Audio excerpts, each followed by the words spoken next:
Okay, we're live. I think we are. We should be. Um, anyway, right, I'll get going regardless. Welcome back, everybody. This is the return of My Left Eye's PMQ's live stream. Not been on for a few weeks now because of the extended Easter break, of course. Treated themselves to quite a bit of time off. But they're back now, and this is a new start time as well for live streams. Going to be a little bit busy on Wednesdays when the live stream's on.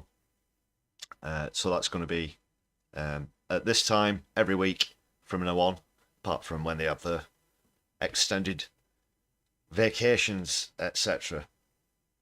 Right, let's just dip into the lounge for a few minutes. Just going to wait for a few people to come in the chat.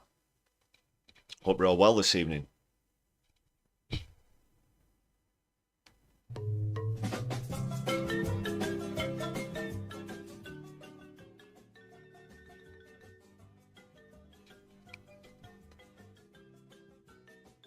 And if you're joining us over from Helena's No Justice stream, a very warm welcome to you as well. Yeah, big fan of No Justice. If anybody's not checked her channel out, definitely should. And a very warm welcome back to everybody else as well, if this is your first time listening to a live stream or a PMQ's live stream. Hope you'll find it entertaining at least. We've got a game or two lined up. I'll explain what we normally do with the Rishi Sunak Stop the Boats game just very briefly. It's very simple. Post in the chat how many times you're predicting that Rishi Sunak will mention something around stopping the boats. Part of his often used scripted response, of course. And we will have a counter. So hope you guess right. This is not a contest. Just a reminder, it's a game. There are no prizes. It's not a competition, as such.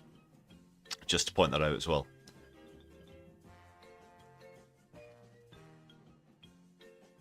Please do hit the like button whether you're listening live or watching back on a replay. Also, feel free to use the chat. That's open to subscribers. You'll just have to wait 60 seconds before you can post in the chat as well, if you're not subscribed already.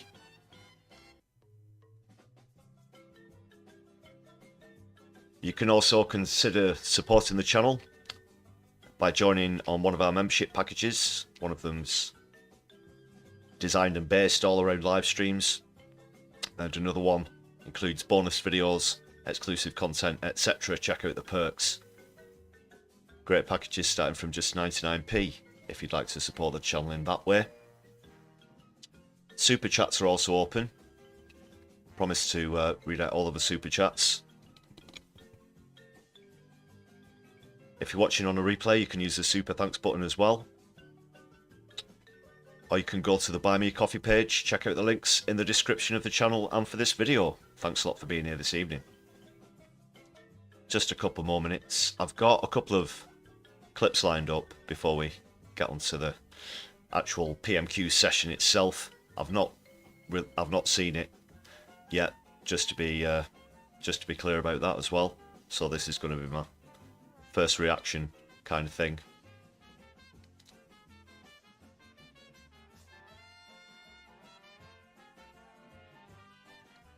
One of the clips I've got lined up came from the Gaza Urgent Questions session, purely because since Galloway got back into Parliament, I know that he's not spoken at PMQs yet, although they've had the break, of course.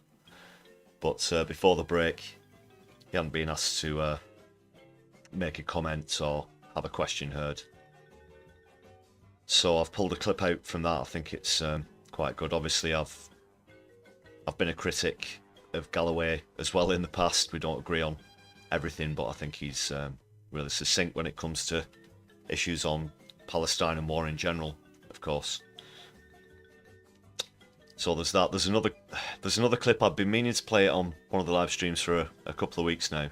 I found it quite funny. It's It's from another channel though, so I'm kind of walking the tightrope there. I'm not sure if that'll be within T's and C's, but I might just give it a go anyway. Only one surefire way to find out, I guess. Speaking of which, just a quick channel update as well, before we crack on. I mentioned on Sunday's live stream that some of the streams had been demonetized. Of course, if you're listening live, there aren't any adverts, but if you watch on a replay or playback, whatever you'll call it, there will be ads. So I'd assumed it was owing to the new artificial intelligence rules and on account of scenes such as the one you're seeing before you now, with Keith and Mandelson and Blur, etc. And the dog, the poor dog, stuck in there with those people. Someone call the RSPCA. Anyway, but I mentioned that I'd requested reviews on the videos that have been demonetized. Some of them have come back, and I'm very pleased to say that after they've been manually reviewed, they have been remonetized. So that's a bit of a channel update for you as well. But as I mentioned, if you're watching live, this comes completely ad-free, so it's just another perk of joining in and watching live if you can. So I think we'll get started with the first clip in a minute.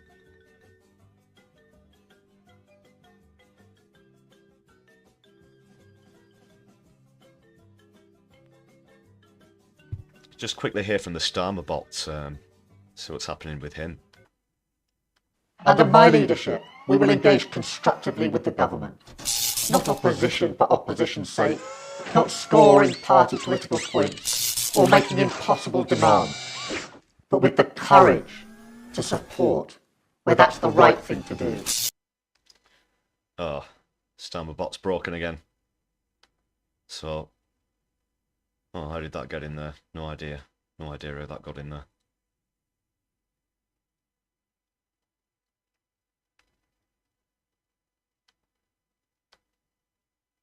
Right, so this is Galloway's statement and question in the Gaza Urgent Questions session, as I mentioned. I don't know if he's, like I said, I've not seen PMQs from today, so it's going to be a genuine reaction. But maybe he'll get called, not sure. But if he doesn't... George Galloway. 17 repetitions of "we're waiting for the report" will become the new definition of complacency. The more I listen, Mr. Speaker, to both front benches describing the bloody, putrid sea of misery that is Gaza, the more I was amazed that both of them continue to support the supply of British arms and military components to the country that's doing all this. No one could understand that. And the more he said how hard they were trying, and personally I believe him, seems a sincere chap. But why isn't it working?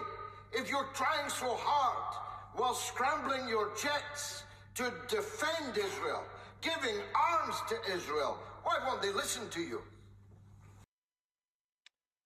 I wouldn't say he was such a sincere chap, as George Galloway put it there. But that just highlights this hypocrisy, and like he said, like I mentioned on a recent video, anytime this gets brought up, they say that things are under review, that they're checking whether things are legal or illegal, and it just draws it out, well, deliberately of course, stalling for time. But he also mentioned the hypocrisy of the fact that we're continuing to send the weapons over as well. Let's see how this Tory tries to slime his way out of this one.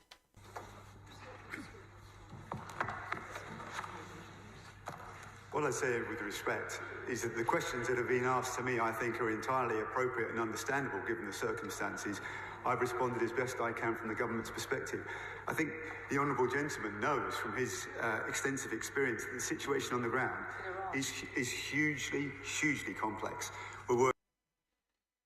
It isn't complex. That's a line that's been thrown out quite a lot in the last 6 months.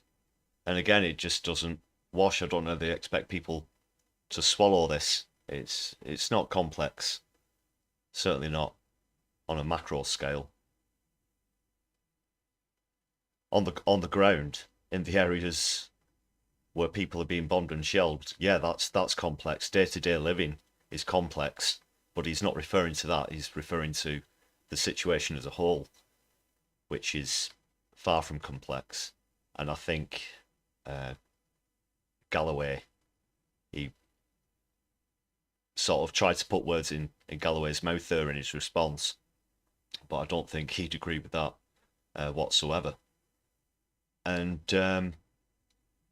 as he mentioned, the fact that they responded 17 times with that things are under review, being checked, and then on this occasion, he can't bring himself to add anything.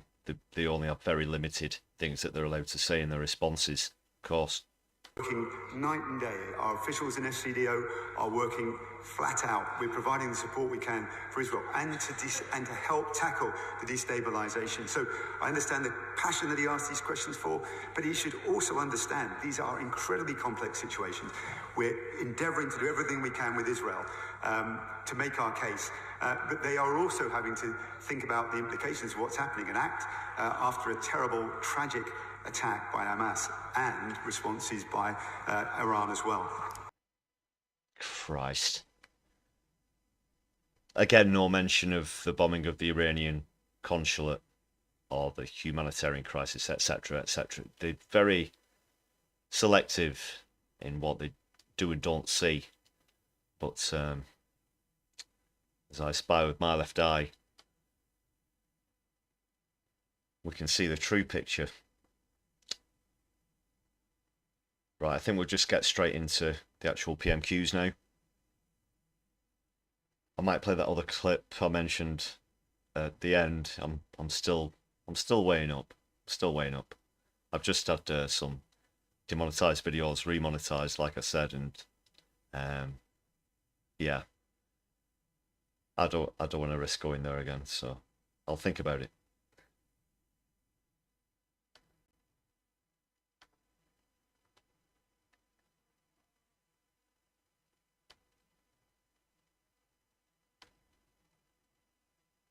All right, let's just get to it.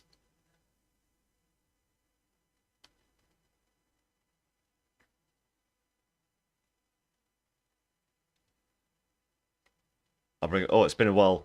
I've not used that one for a bit. One sec. There it is. Well, I used it in a post actually recently. I should. Yeah. He's back. This one. We'll bring up the stop the boats counter. So before he makes his first mention of it, assuming that he does, the first time we did the game, I think it was 0, which was a bit strange. But anyway, get your guesses in before the first time he says it for it to count. Otherwise, you get a slight disadvantage if you don't. If there's already numbers on the count. So there he is.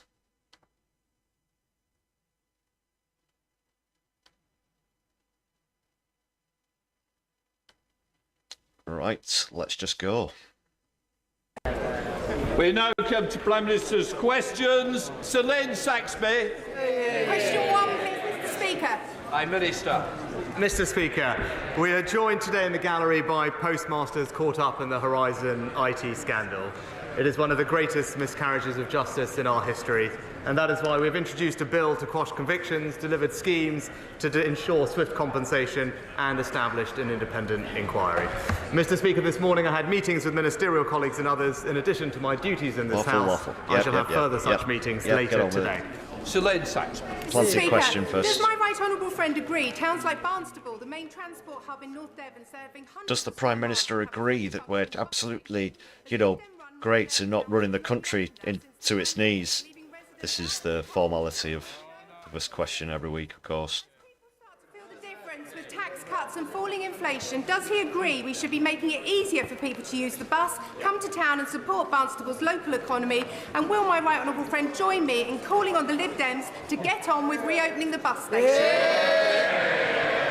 Well, Mr. Speaker, we know how vital bus services are for communities right across the country. That's why we're providing Devon with £17 million to deliver better bus services, and we introduced the £2 fare bus cap. But I know my honourable friend, the Secretary of State for Transport, was recently visiting my honourable friend, seeing the benefits of reopening Barnstable bus station, and it's clear that the local Liberal Democrats should just get on and do it. I don't think I've been to Barnstable bus station. I can't pass any comment on that. Can I too welcome the postmasters in the gallery in their Yes, quest Keith. for justice? And Mr. Speaker, this week we mark Keith with his big 35 bag of years jokes. since the disaster at Hillsborough, and the enduring courage and determination of the families This must is no be joke, marked obviously. by the passing of a Hillsborough law. Mr. Speaker, we also lost Lord Richard Rosser, a lifelong member of the Labour Party. He will be greatly missed, and our thoughts are with his wife Sheena, his family and friends. Mr. Speaker, I'm privileged to be the proud owner of a copy of the former Prime Minister's new book. It's a rare, unsigned copy. It's the only unsigned copy. It's quite the read. She claims the Tory party's disastrous I know kamikaze he's having a budget laugh. that triggered chaos for millions was, her words, the happiest moment of her premiership. Has the Prime Minister met anyone with a mortgage who agrees? Well, Mr. Speaker, all I'd say is he ought to spend a bit less time reading that book and a bit more time reading the Deputy Leader's tax advice. I just want to quickly come in. You notice the only time Rachel Reeves shows any sort of what could be described as human emotion is when she's responding to these pre-prepared lines that Keith says. I'm sure that he doesn't write these himself. And obviously Angela Rayner, to the right of Starmer as we look, has been in the news recently. She seems to be looking across smugly this row over a house sale. I won't go into that in depth. But yeah, just we know what Rayner's normally like. That's the only time I can recall her having shown any sort of emotion whatsoever.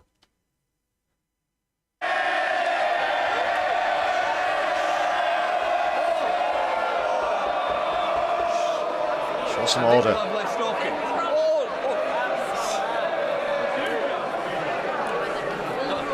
I want to get through PMQs.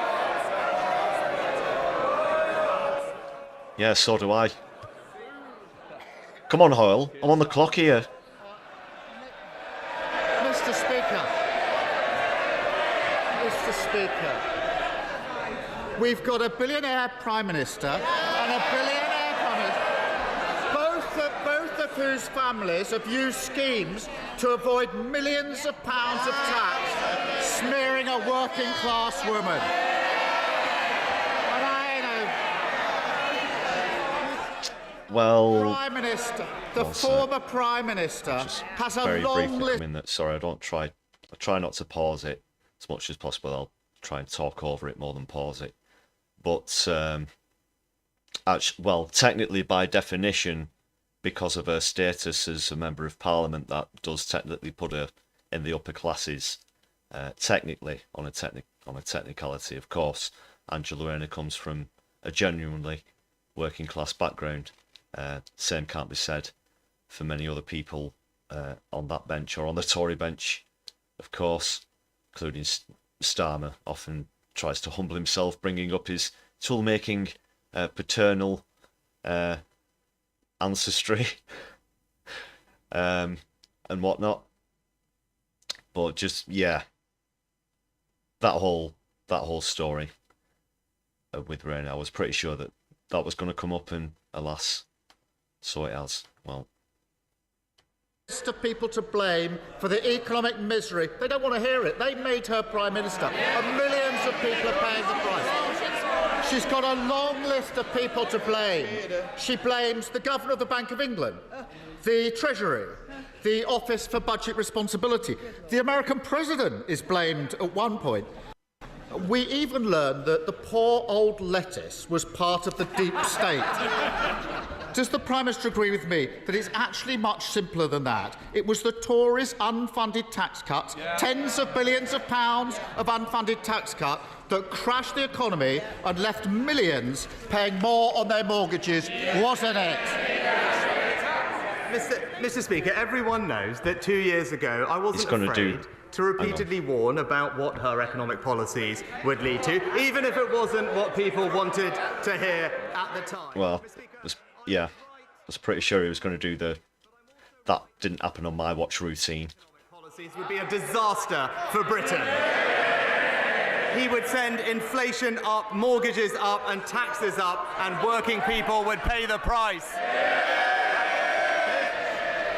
Well, I appreciate the policies are exactly the same. They're exactly the same. Obsession with wild unfunded tax cut that crashed the economy. We know it, he knows it, they know it, and the whole country is living it.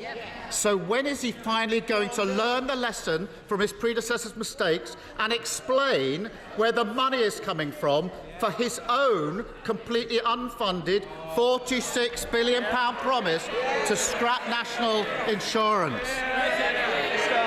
Mr. Speaker, when my predecessor was running for leader, to use his words, I did have the stomach. They're both so closely aligned on policy that it leads to this.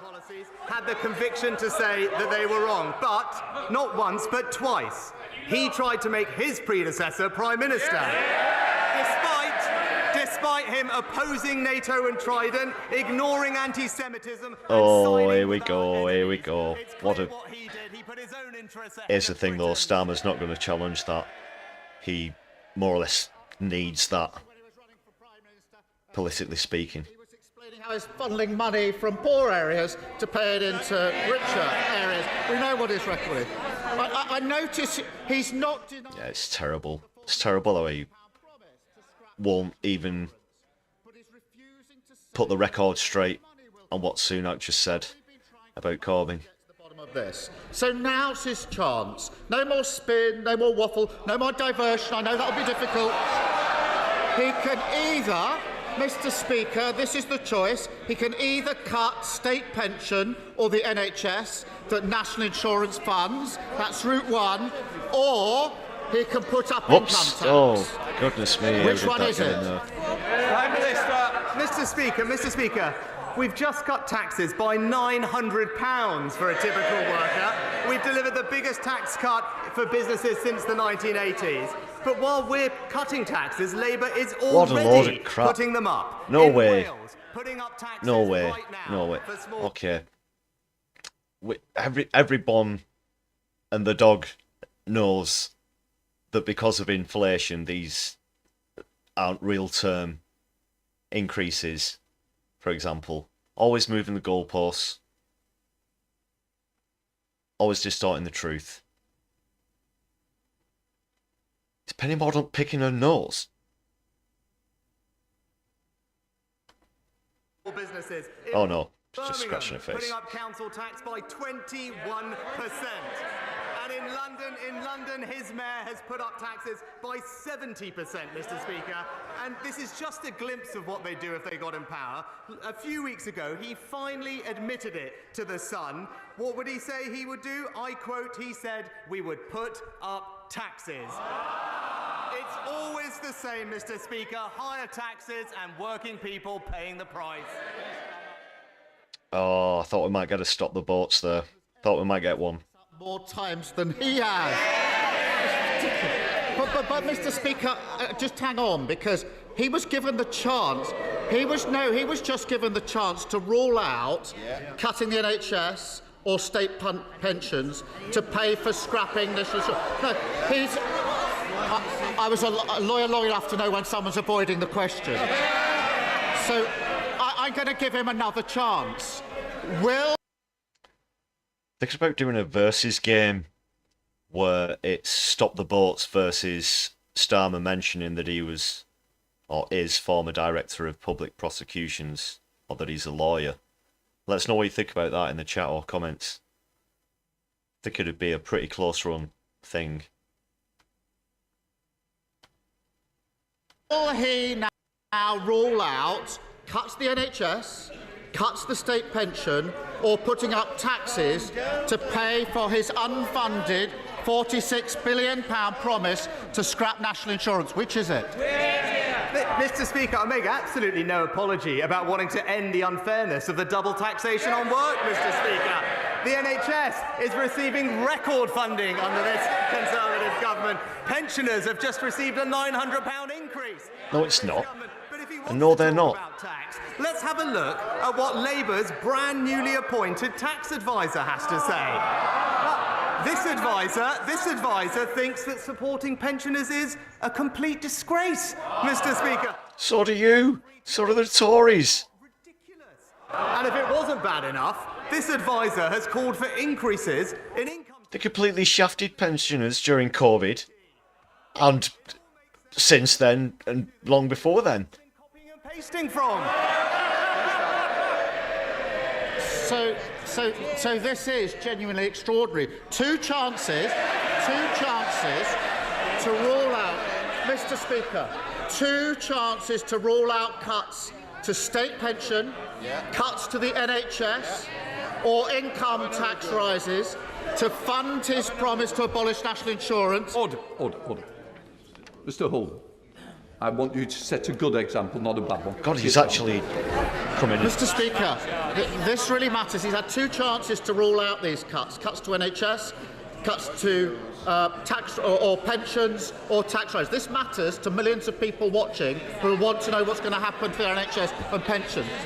It really does matter to millions of people who are watching. So I'll be really generous now and give him one last chance.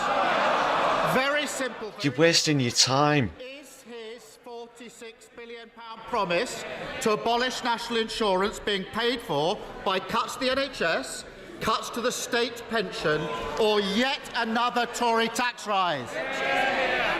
Mr. Speaker, he's really got to keep up, Mr. Speaker, right? It's this government that's just delivered a £900 increase to the state pension. It's this government that's already committed to the triple lock for the next Parliament. He had 6 opportunities. I didn't think I heard him say that, Mr. Speaker. And when it comes to the NHS, you'd much rather be treated in Conservative-run NHS in England, not the Labour-run NHS in Wales, Mr. Speaker. But it's another week where all we heard is political sniping, Mr. Speaker, not a word about their plans for the country. He's failed to acknowledge that since we last met, taxes have been cut by £900, state pensions gone up, free childcare has been expanded, wages have risen for 9 months in a row, Mr. Speaker, and just today, inflation down again to 3.2%. Our plan is working and the Conservatives are delivering a brighter future for Britain.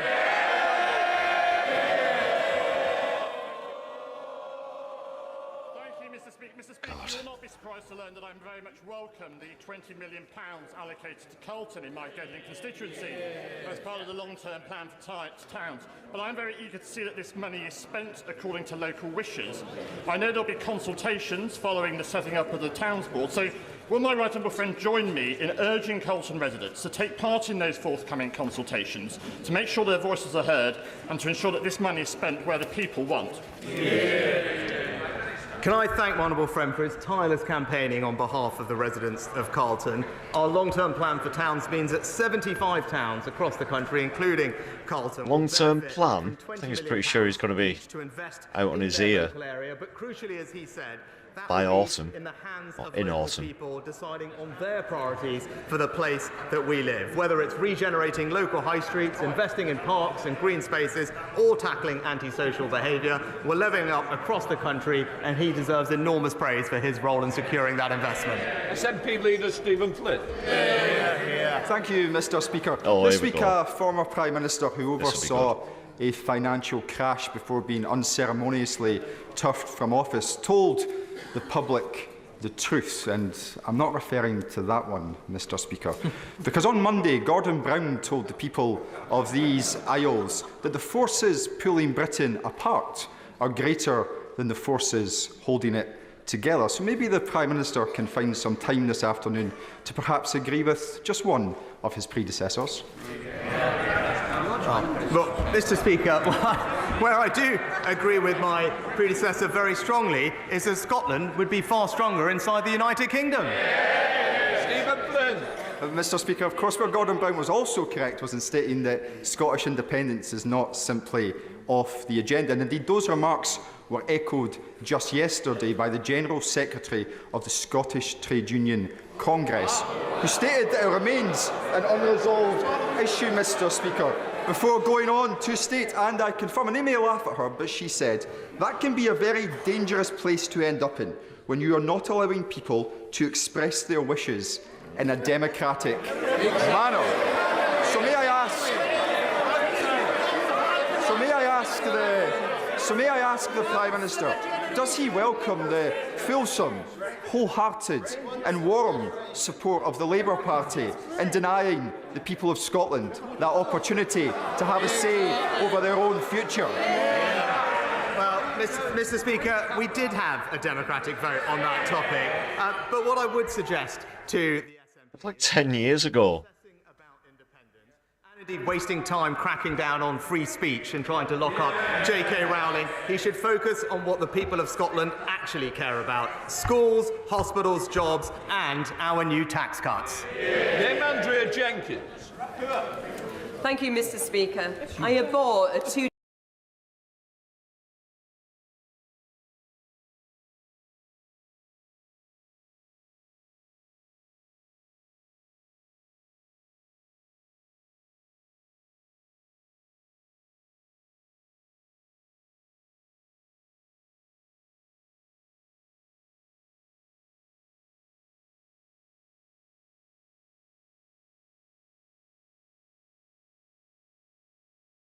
two-tier policing system, and we must ensure that everyone's treated equally under the rule of law. The Labour Police and Crime Commissioner who investigated the Beergate scandal handed their police chief constable a new 3-year contract whilst the investigation into the Labour Party leader and deputy leader was ongoing. Now, 2 former Labour MPs are overseeing the force due to investigate the opposition deputy leader. Does the Prime Minister agree with me that complete transparency throughout this investigation is of the utmost importance? Yeah, my right honourable friend makes an important point. A key principle. The Tory who keeps dragging this up couldn't even say what the police might charge Angela Rayner with, if that's what she's referring to. But also, it's been made very clear that, I think because of the amount of time that's passed or something, that she can't be prosecuted for anything, or but here it is, and it's made its way into this back and forth in Parliament, which they think legitimises it because it's not just one person talking into a camera, say on a party political broadcast or some sort of live TV statement, but because it's obviously set up, because it appears to be a conversation between 2 people, they think that it legitimises it, like in some sort of cheesy advert or something like that. You know, or TV shopping channel hosts who are just like, can you believe how amazing this is? No, Steve, I can't believe how amazing this is, and it's at such a great price. Blah blah blah. It's the same, but brought into the political realm in this political theatre that they call a parliament. The principle of our country is that there are the same rules for everyone. And when it comes to this topic, I do think the Labour leader should show some leadership. To avoid stop reading the legal advice, simply just publish it and get a grip of the situation. And it says a lot about his priorities, that when it comes to his famed legal expertise, he's more than happy to help defend Hizb ut-Tahrir, but refuses to help his own deputy leader. Thank you, Mr. Speaker. The recently published Canova report makes it absolutely clear that the IRA was riddled with British agents from top to bottom. Those agents were involved in abduction, torture and murder of British and Irish citizens. The British government, successive British governments, knew all about it and did nothing. The report also calls for an apology from the government to those victims. Will the Prime Minister take this opportunity now to make that apology? Well, Mr. Speaker, as the honourable gentleman will know, this is an interim report, as the Secretary of State has laid out. We can't comment on the findings until we get the final report, but we would never condone wrongdoing where there is evidence of this. But I will say this also, because it's not said enough. The overwhelming majority of the police, armed forces and intelligence services served with great distinction. They defended democracy in the face of some horrendous violence, and without their service and their sacrifice, there would have been no peace process. They helped ensure that the future of Northern Ireland will never be decided by violence, but by the consent of its people. Sir Simon Clark. Thank you, Mr. Speaker. Does my right honourable friend agree with me? We don't agree on everything, but we do agree on this, that if anyone wants to see why this government has introduced strong mayors, they need only look to Ben Houchen in the Tees Valley. Because from saving our airport to introducing our free port to bringing steelmaking back, Ben delivers. And does my right honourable friend agree with me that the best thing that this amazing triple speed blender is available for such a low price, Gary? Yes, Steve, I can't believe it. Or Simon, in this case. My right honourable friend is absolutely right to raise the great work of Ben Houchen, and I share his concerns about the pledges of the Labour candidate. Over £130 million of unfunded spending, showing that Labour can't be trusted. And we all see the results of this, Mr. Speaker, in Labour-run Birmingham. Taxes going up by 20%. And that is the story of what Labour in local government means. Working people paying the price, and it's exactly why he and I completely agree on this. The people. You're the Prime Minister of the United Kingdom of Great Britain and Northern Ireland. You've got more say and influence than the Birmingham Council, for God's sake. For more than 24 hours in A&E. That's 10,000 people over 65 waiting on hard plastic chairs or in trolleys in our accident and emergency department. The Prime Minister tells us he's got a plan for the NHS, but what people in North Shropshire want to know is how long they are going to have to wait for him to get on and fix the issues where we are. Well, Mr. Speaker, with the record funding that we're putting into the NHS, our urgent emergency care plan is delivering more ambulances, more beds, but also faster discharge through our hospitals to speed them. Not one stop the boats. It should be the record funding for the NHS counter. Waiting times improved from the year before for the first time in many years, and if we stick to the plan, we'll continue to deliver improvement for her. Just a quick couple of shout outs for the chat. Martin Arnold and Bird's Nest Rat Fest. Very good evening to you two. Paid £1,700 in income tax. Today, somebody earning £15,000 a year pays less than £500 of tax. So does the Prime Minister agree with me that this has helped create jobs, growth and self-reliance?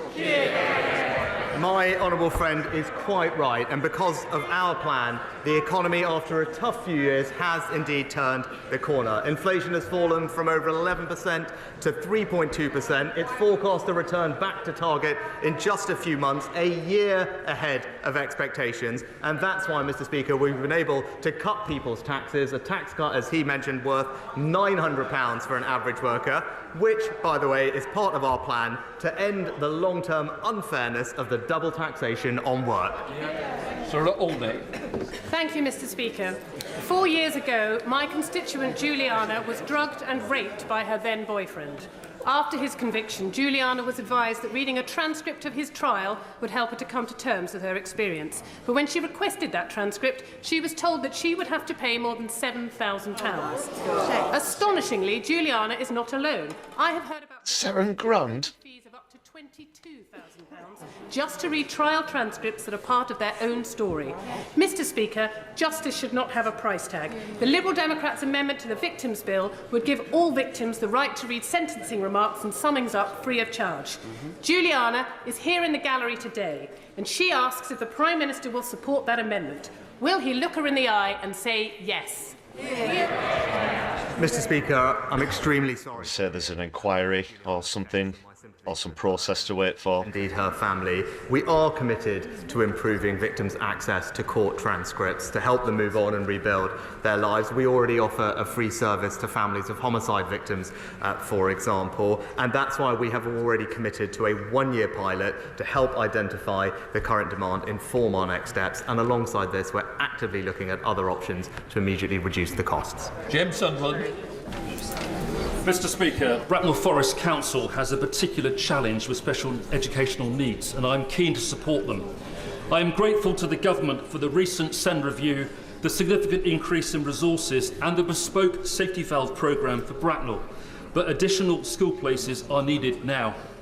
Could the Prime Minister please agree today to release the funding for our new SEN units at Sandhurst and Edgebarrow schools and commit to fully funding up front our new SEN school in Crowthorne? Can I thank my honourable friend for highlighting how Bracknell Forest's local authority has worked positively with the department through the safety valve programme, and as part of that agreement over the next few years the council will receive £16 million in extra funding to provide the vital education that my honourable friend's constituents deserve. I'm told that the department is still reviewing capital bids for the safety valve programme, but they will be in touch with local authorities directly as soon as possible. Daniel Zagler. In the exchanges earlier, we didn't hear much of a defence from the Prime Minister of his predecessor, so perhaps he could tell the House, what does he consider to be her greatest achievement? Mr. Speaker, Mr. Speaker, while the party opposite were busy trying to take us back in the programme, and as part earlier, we didn't hear much of a defence from the Prime Minister of his predecessor, so perhaps he could tell the House, what does he consider to be her greatest achievement? Mr. Speaker, Mr. Speaker, while the party opposite were busy trying to take us back into the EU and reverse the referendum result, my predecessor was signing trade deals around the world, which have now meant, Mr. Speaker, that Brexit Britain has overtaken the Netherlands. She campaigned for Remain at first and then changed her mind. What is he on about? She's a careerist and probably legitimately dim. Claire Massey and one of her two children almost lost their lives in a fire at her home in February 2023. Since then, Claire has been a victim of bullying by aggressive claims handlers and negligent and unprofessional conduct, including violating a policy and withdrawing alternative accommodation by the insurer, Policy Expert, part of the accredited Insurance Europe Group and Limited Trinity Claims Management. Claire has raised institutional failings with the Financial Conduct Authority, which appears toothless. She's also successfully raised individual issues with the Financial Ombudsman, but the delaying tactics of the insurance means she is no closer to a resolution. Claire is here in the gallery today and is asking, will the Prime Minister meet with her and me to look at how we can better protect consumers against bad practices in the insurance industry? And does he agree with me that it is time to establish an Office of the Whistleblower? My honourable friend is an excellent campaigner on behalf of her constituent, and can I extend my sympathies to Claire and her family. Whilst I can't comment on individual cases, I'm sure she'll understand, I know that the Financial Conduct Authority does have the powers that it needs to take action against firms that breach its rules, and further customers can contact the Financial Ombudsman Service, whose decisions are binding on insurers. But I will immediately ensure that the relevant minister meets with my honourable friend to look more closely at the specific issue and the case that she raises.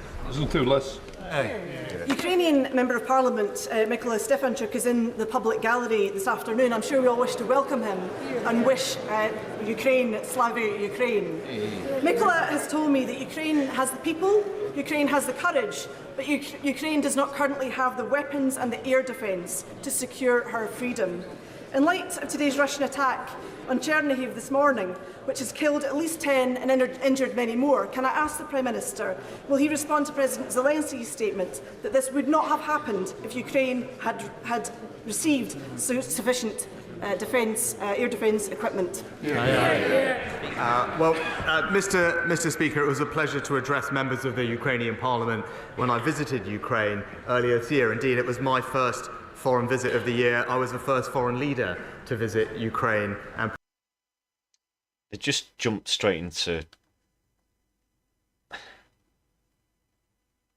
It's not more about civilian aid than funding the military, perpetuating the war, drawing it out, and obviously civilian casualties will come with that, and not asking about trying to organise peace talks.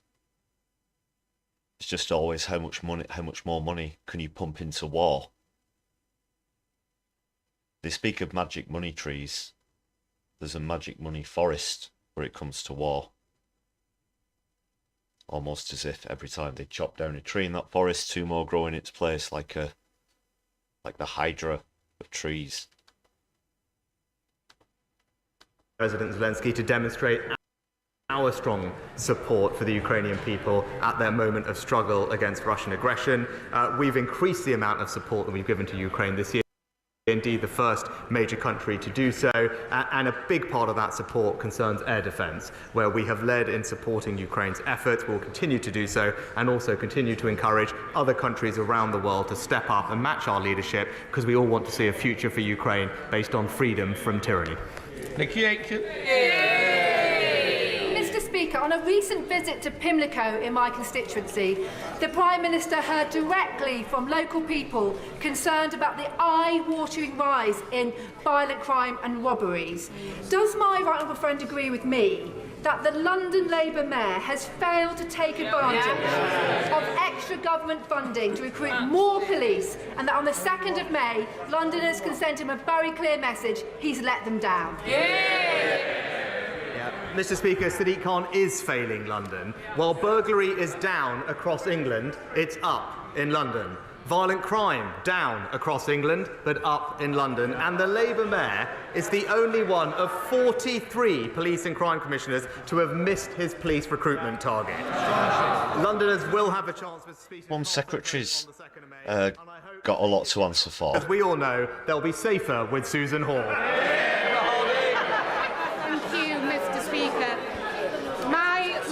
Community is reeling from the discovery of 35 bodies and unidentifiable cremated ashes at a local funeral home. Their pain has been made worse when they realise the funeral plans they'd used their life savings for were fake. Does the Prime Minister agree that in these unique and limited circumstances, banks should offer discretion when deciding if chargeback applies to payment refunds? Can I express my sympathies to the families affected by the case that the Honourable Lady raises? I believe that Ministry of Justice are urgently looking at the matter that she's raised. I'll ensure that someone gets in touch with her as soon as possible. Derek Thomas. Thank you, Mr. Speaker. Robotic surgery allows laparoscopic surgery to be performed with increased precision, flexibility and control. This can result in reduced patient complication rates, reduced length of stay in hospital and reduced hospital readmissions. However, there is currently no robotic surgery provision in Cornwall. As a result, residents of Cornwall have to travel to Devon for robotic procedures, a journey of more than 80 miles, 120 miles if you're from Ellerslie, for West Cornwall and Ellerslie residents. Will my friend the PM the Prime Minister commit to ring-fence capital funding for Cornwall to establish a robotic surgery service and address the health inequalities our constituents have lived with for far too long? Can I thank my honourable friend for highlighting the potential of this innovative technology for... Yeah, you can lay off more NHS staff if you just get robots to do it. Providing a new women's and children's hospital in the centre of Royal Cornwall, which he and I discussed when I was last with him. But I can also tell him that NHS England are actively exploring opportunities to expand robotic-assisted surgery. Any decisions on funding new allocations will factor in health inequalities, such as areas with less access to robots today, and I will ensure that the current access to robotic surgery in my honourable friend's local community is appropriately considered by the relevant... Get Starmer bot on. He'd do it. On Monday, that he was off to make a telephone call to Mr. Netanyahu to urge restraint on a government that has killed and maimed well over 100,000 people in 6 months, 72% of them women and children. Can he tell us how the telephone call went and what he will do if his advice is not taken and an unrestrained war begins? Mr. Speaker, I was pleased to speak with Prime Minister Netanyahu, who thanked the UK for their support of Israel's security over the weekend. We also discussed the situation and how Iran is isolated on the world stage, and also I made the point to him that significant escalation is not in anyone's interest, and it's a time for calm heads to prevail. I also reiterated our concerns about the humanitarian situation in Gaza, where I welcome the statements and commitments that the Israeli government have made about significantly increasing aid into Gaza, and now we need to see those commitments delivered. Nigel Mills. Thank you. The residents in Smalley and Denby are now faced by 2 huge solar farm applications with only a 500-metre gap between them. Just before Nigel Mills comes in, I was surprised to see that Galloway got to speak there. You know, that was a very atypical throwaway response from Sunak. You won't be surprised. You won't be surprised to hear that, but well, it took a few weeks, but Galloway got to ask a question anyway. And both sites are wholly in the Greenbelt.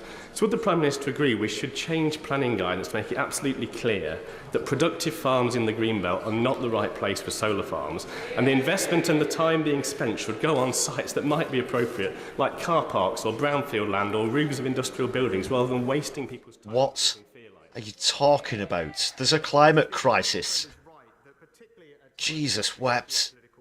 We must protect our nation's food security and therefore our most valuable agricultural land. We do want to see more solar, which is one of the cheapest forms of energy, but, as he said, on brownfield sites, rooftops, and away from our best agricultural land. And that's why our recently published National Infrastructure Planning Rules set out the requirement for solar not to be placed on what is described as best and most valuable versatile land where possible. The Energy and Environment Secretaries are ensuring that developers and planning authorities strike the right balance so that we can deliver what he wants, which is more British food grown here at home.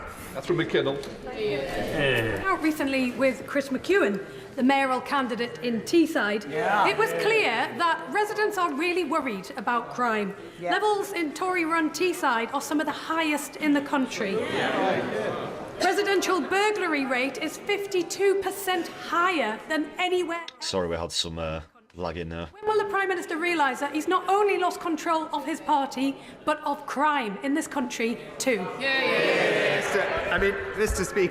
Speaker, what a joke, right? But we've got police and crime commissioner elections across the country, and the Honourable Lady really should look at the record. Under this government, crime has been cut by 50%. 20,000 more police officers. But here are the facts, and this is why it's so extraordinary to hear what she said. People with a Labour police and crime commissioner are more likely to be victims of burglary and twice as likely to be victims of robbery. The facts completely speak for themselves. Vote Conservatives for safer streets. Thank you, Mr. Speaker. Every month, my constituency, the Labour-run Warrington Council, spend nearly £4.5 million on interest payments to cover their £1.8 billion debt. Borrowing they've used to spend on an energy company that went bust, offices in Birmingham and Manchester, and even a business park that they purchased through an offshore company, presumably to avoid paying tax. Does the Prime Minister agree with me? It's time to send in the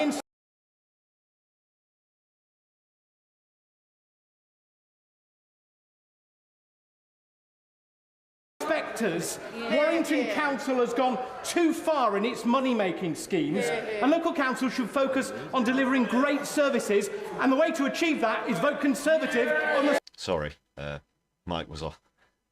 I was just pointing out, it feels as though there's a lot more planted questions than usual on this return to PMQs. Well, Mr. Speaker, this year the government announced a further £600 million in extra funding for local councils. Real terms increase, as it has done every single year of this Parliament. But we all know what happens. There's no money for anything just a short time ago, and now he's claiming that he's throwing it around like sweets. In Labour-run Birmingham, or indeed slashing services in Nottingham, or as I just said, higher crime on average in each Labour Police and Crime Commissioner area. It's crystal clear, Mr. Speaker, that whenever Labour are in charge, it's working people that pay the price. Mr. Speaker, while 64,000 people are on the waiting list for a council house in the West Midlands, families are living in hotels, in cold and damp homes and mouldy flats. The Mayor of the West Midlands, Andy Street, has built 46 social homes in 8 years. Does the Prime Minister think that is good enough? I'm surprised they've actually built 46. It's 46 more than I would have expected. Unlike the Labour Mayor in London, he's delivered on all his housing targets, in fact. But it's the Labour-run council in Birmingham that's imposing on her... So his target was 46. That's a bit lame. Rise. And what are they getting in exchange for that? 600 job losses, cuts to services, and on some streets, they're even turning off the lights, Mr. Speaker. I tell you, what Labour have done to Birmingham, the Conservatives will never let them do to Britain. Well, they probably can't afford the electricity bill because of privatised energy instead of nationalised energy. Sunak. Secretary of State for Transport for further meetings with Hitachi this morning, indeed with the union representatives. We're all glad to see what's happened with Alstom yesterday, but it's important that we do the same to support the factories up at Hitachi in Aycliffe. Well, Mr. Speaker, can I thank my honourable friend for his role in championing the rail industry in the UK. As he rightly said, the Department for Transport and the Secretary of State have been actively engaged with companies to ensure we have a robust supply chain. And as he knows, we're investing record amounts in rail investment, particularly in the north, and we're pleased to see that that's being delivered. Question, Naz Shah. Speaker. The Prime Minister is no doubt aware of the collapse of SSV law, and many constituents, including hundreds in my constituency, have been affected and have bills of hundreds, up to hundreds of thousands. One constituent had to sell his wedding gifts, and his father had a heart attack with the stress. People are having to pay, literally raid their pension pots and getting bills and bailiffs knocking on the door. Will the Prime Minister meet with me and my constituents, representatives of the collapse of SSB law, and make sure the government responds to something that is an injustice that's happened to people across the country? Well, Mr. Speaker, I'm sorry to hear about the situation impacting the Honourable Lady's constituents. I'll be more than happy to make sure the right Minister looks into it and we get back to her as soon as possible. That completes Prime Minister's questions. Well,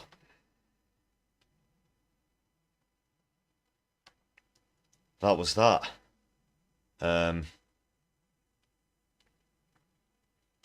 Yeah, right, okay, just a bit of analysis, really. It felt like at least the last three questions, bar that final question, were really, you know, we're getting close to the election now. They're going to start to at least try and act as though they've got a hope of keeping a majority. I'm pretty certain the Tories are going to lose the parliamentary majority. The local elections are coming up as well, of course. So they've got to start getting those party political broadcasts in. between now and then. That could be a good indicator for what might happen in the general election later in the year, of course. And would expect no less from Sunak and the Tories for things to be happening at this time, especially taking that into consideration. Starmer is very weak there. Contrary to raising serious points,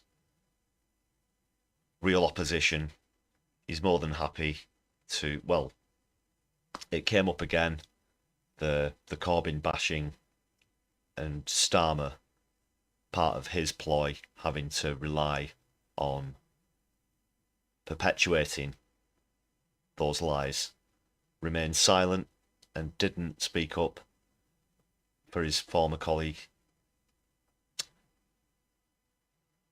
Also, just, whoever's writing his quips as well, not sure, I hope maybe he's getting them for free. Maybe found them on the, written on the back of a cigarette packet in the pub or something.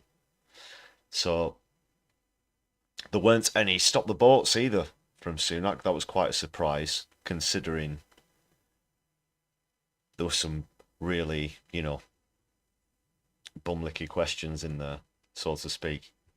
And the fact that now he's in electioneering mode, he's gearing up for electioneering mode. I thought we'd at least hear a few, but alas not. So that's the second time that's happened, not in a row, but he'd probably make up for it at the next one as well. And let us know what you think about comparing Stop the Boats to how many times Starmer reminds us that he's former director of public prosecutions as well. Or should we go with something like Dad was a toolmaker? And for Sunak, maybe something like long-term plan, as opposed to Stop the Boats. They've been in power for 14 years.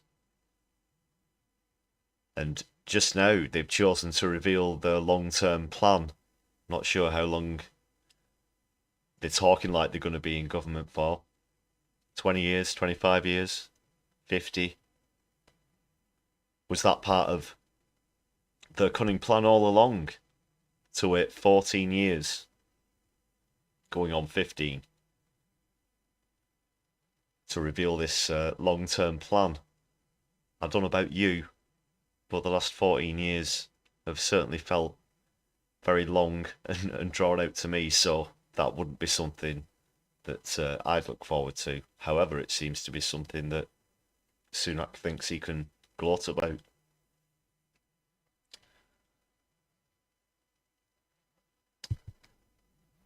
Stephen Flynn, of course, brought up a Scottish referendum again.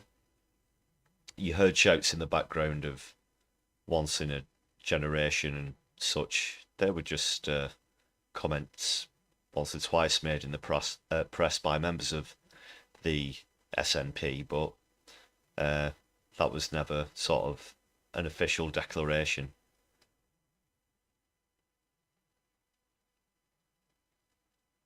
It's wholly unfair as well, the concept of that only once in a generation you'd get to vote for something like that. People who, a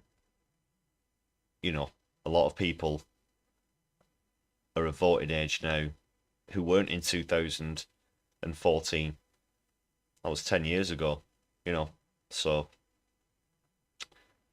And they've managed to maintain a strong presence in Scotland since then.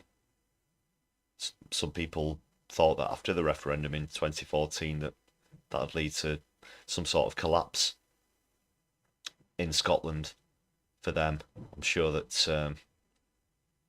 Starmer is hoping to make some gains in Scotland as well, but I don't think he's going to get his satisfaction where that's concerned either. And that could be essential to Starmer to gaining a good majority on at the next election. I, for one, don't think he's going to romp it home, as some of the polls have said, and the way that Labour themselves are acting. It's strange to think that a party who so closely imitate the party currently in power expect a massive swing of favourability. In fact, a lot of other people, as well as myself, are expecting quite a low turnout at the next election just because of the similarities there. And we don't want a two-party system. We certainly don't. It's bad enough that we don't have any sort of PR. But the fact that the so-called, two main parties are so closely aligned in policy really doesn't reek of democracy, for example. That's not to stop either of them from acting as though we have a two-party system, but of course we do have a choice, and I'm urging people to vote for Socialist, Independent or Grassroots Party if they can. We can't forget to mention as well, this is the first election where the Greens are going to be standing a candidate in every seat as well. I think that might bring up one or two interesting results. Like Bristol, for example, is one where there are murmurings, and as I said, just because it's in a poll doesn't necessarily mean that it's going to come to pass. But there have been murmurings that that's one of the seats that they could be poaching. Well, it's not poaching really. I think it shows, for example, that people want, well, for a start, we're in the climate crisis, as I mentioned. That comes into it a lot. Obviously, a lot of people would vote Green with that on the minds, and it is probably what should be the number one concern for everybody globally at the moment. Definitely. Also, the fact that they have brought up some socialist policies along the way as well, which a lot of people are responding to. There are some people who would say that they are an establishment party. I know that from, replies to posts on social media, etc. I'm more than aware that the Green Party get accused of that. But if they made a few gains as well as others as independents, maybe the Workers' Party, who knows? I'm not sure if Reform are going to make the kind of gains that they're hoping for, or that Farage or Richard Tice would be.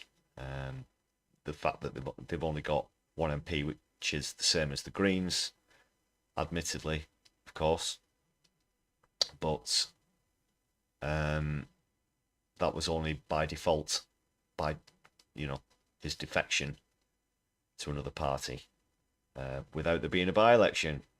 And of course, that's one of our long play videos as well. You remember that on Lee Anderson. If you've not seen it, please do check it out, as well as our other content. Just before we start to come to the end of the analysis, just a quick reminder, if you've not done so, hit the like button.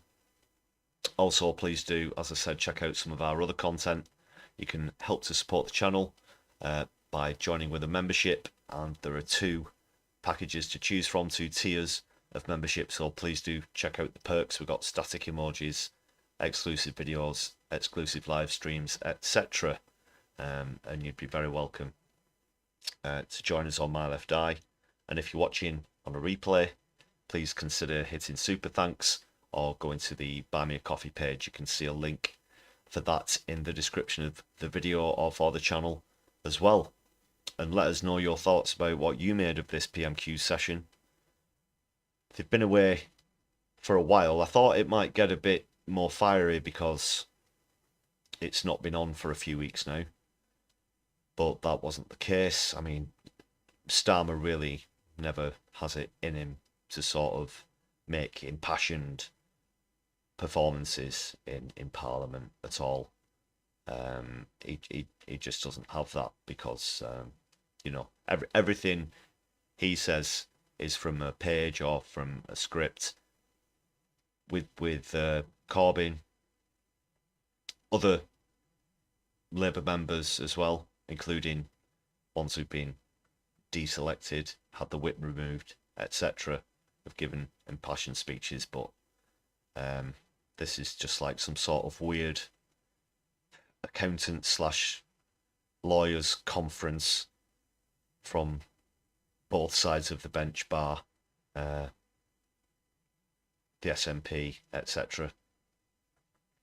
So yeah, I thought it'd be a bit more animated, a bit more dramatic, perhaps. No surprise, Sunak, given his usual performance there, falling back on the usual responses as opposed to answers.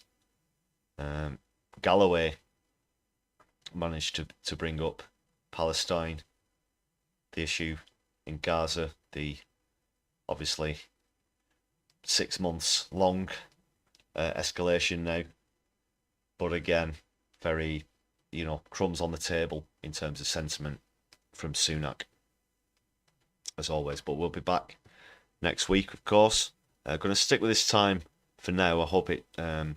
Martin Arnold has pointed out that it does clash with other streamers. I was hoping that it wouldn't.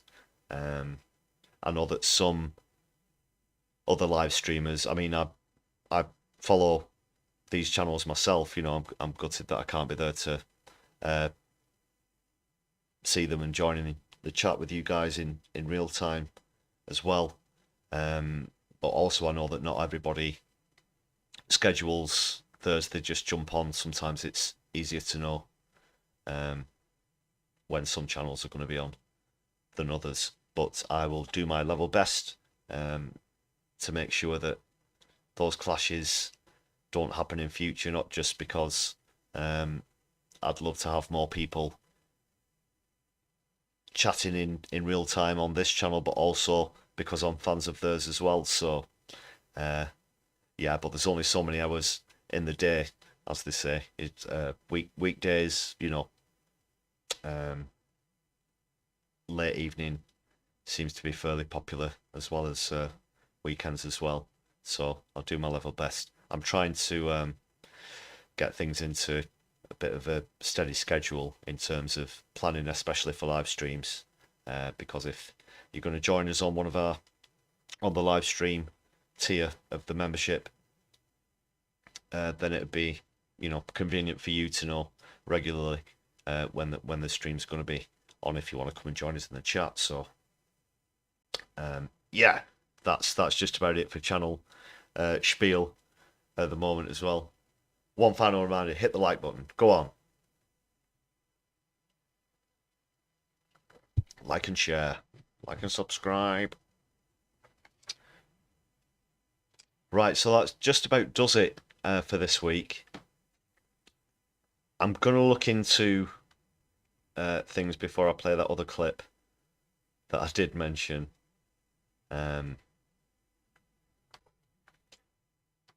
Yeah, I'm going to just sort of leave that on the back burner for now.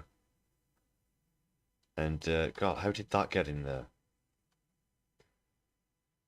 And for those of you who haven't seen this one, just before we go.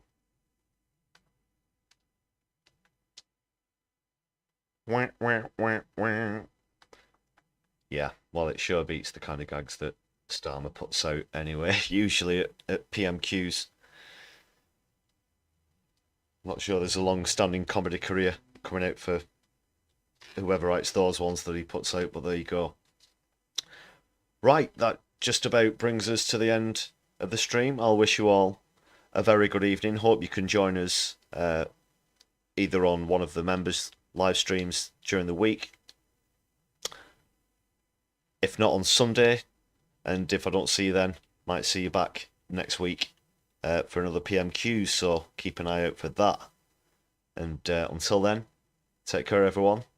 My left eye will be seeing you soon. Have a good evening.